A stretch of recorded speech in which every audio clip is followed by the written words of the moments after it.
আমাকে তো গতবার পাকিস্তান থেকে একজন ফোন দিয়ে শুভেচ্ছা জানাইছে। উনি ঢাকা ছিল, ঢাকা মিরপুর 10 নম্বরে ছিল। আমার ভিডিও দেখছে আর কি, এই নেটের মাধ্যমে দেখে ফোন দিছে আমার রাত্রবেলা। তারপর বলছে যে ভাই मैं तो पाकिस्तान में रहता हूँ, पहले मैं मीरपुर 10 में रहता था, आपका वीडियो देखा मैंने तो খুবই ভালো মানে মিলেই কইছে বাংলা, যেহেতু বাংলাদেশে ছিল কাজ কিয়ে তো हम आपका शुक्रिया अदा करना चाहता हूँ। কেউ দেখা যায় আমাদের কাছে 10 টাকাও নিতে আসে, তাদেরকে আমরা একটু বাড়াই বেড়াইয়া দিয়ে দিই। একটা দুইটা নিতে আসে, আমরা দুইটা একটু বাড়াই দিয়ে দিই। আমরা বুঝতে পারি যে যেহেতু এত স্বল্প দামেও যে দুই একটা কেনে, তাহলে অবশ্যই তার একটু সমস্যা আছে, বলতে পারে না। বলতে না পারার কারণে আমরা নিজেরা এটা বুঝতে পারি যে হ্যাঁ এর একটু খেদমত করা যায়, একটু বাড়াই দিলে সে একটু খুশি হবে, আল্লাহ খুশি হবে।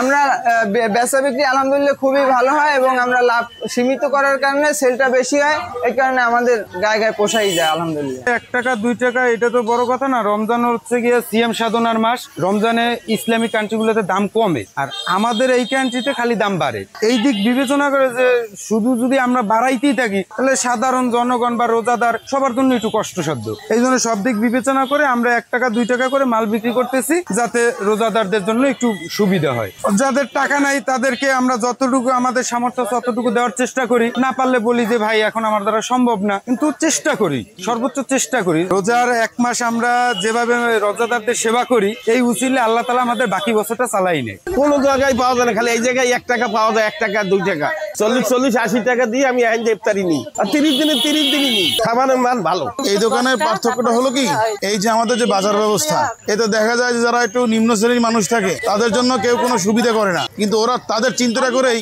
এই যে স্বল্প মূল্যে মানুষকে যে ইফতার করানো যায়, এইটাই হলো মেইন উদ্দেশ্য ওদের। আপনি মোটামুটি দেখা যায় 20-30 টাকার মতো আপনি একটা মোটামুটি ইফতারও করতে পারেন। কম দাম যে সেজন্য খারাপ হবে সেটা না, এবং এইখানে ওই জন্যই সবচেয়ে, আর খাবারের মান অনেক ভালো। আমি নুরুল ইসলাম সম্রাট। আমার এমনিতে মূলত হোটেল ব্যবসা। আমি এমনি হোটেলে, আমাদের হোটেলে সবসময় কম রেটেই আমরা বিক্রি করি। 10 টাকা 15 টাকা হইলে ভাত খাই যাইতে পারবেন। এছাড়াও সবকিছু বাজারে তো ঊর্ধ্বগতি থাকেই। রমজান মাসে তো আমাদের বাংলাদেশে একটু ব্যতিক্রম, সবকিছুর দাম বেড়ে যায়। আলহামদুলিল্লাহ এই 25 সালে একটু দাম কম আছে। আমরা এই 2 বছর যাবত করতেছি, 23 সাল 24 সাল আর এই 25 সাল, এই 3 বছর যাবত। এবছর আলহামদুলিল্লাহ দাম কম, এই জন্য দিতে পারতেছি। আর এমনি প্ল্যান ছিল দাম বেশি হোক কম হোক, আমরা রোজাদারদেরকে একটু সেবা করব, একটু কম দামে ইফতারি দেবো। এই রমজান হচ্ছে রহমত, বরকত, নাজাতের মাস। আর এই মাসে যদি একটু খেদমত করতে পারি রোজাদারদের, তাহলে তো একটু ইনশাআল্লাহ আল্লাহ তো বাড়াই দেবি। সারা বছরই তো ব্যবসা করি।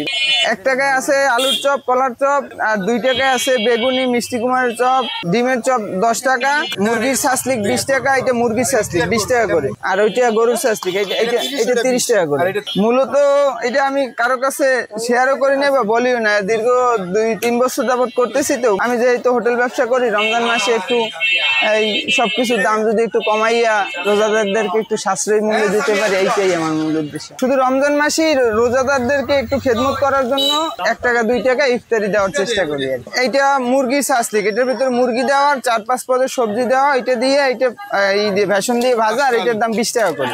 আর এইটা হচ্ছে গরুর ছাসলিক, এইখানে গরু দেওয়া আছে আর 4-5 পদের ওই একই সেম সিস্টেমের সবজি দেওয়া আছে। এটা আমরা 30 টাকা করে বিক্রি করি। রমজানে তো আমরা দেখি সব জায়গায় দ্রব্যমূল্যের ঊর্ধ্বগতি, মালামালের দাম বৃদ্ধি হয়ে যায়, কিন্তু আমরা একটু চিন্তা করলাম যে একটু ব্যতিক্রম কিছু করা যায় কিনা, রোজাদারদেরকে কম মূল্যে ইফতারি দেওয়া যায় কিনা। দূর দূরান্ত থেকে, পটুয়াখালী থেকেও এখানে আসছে।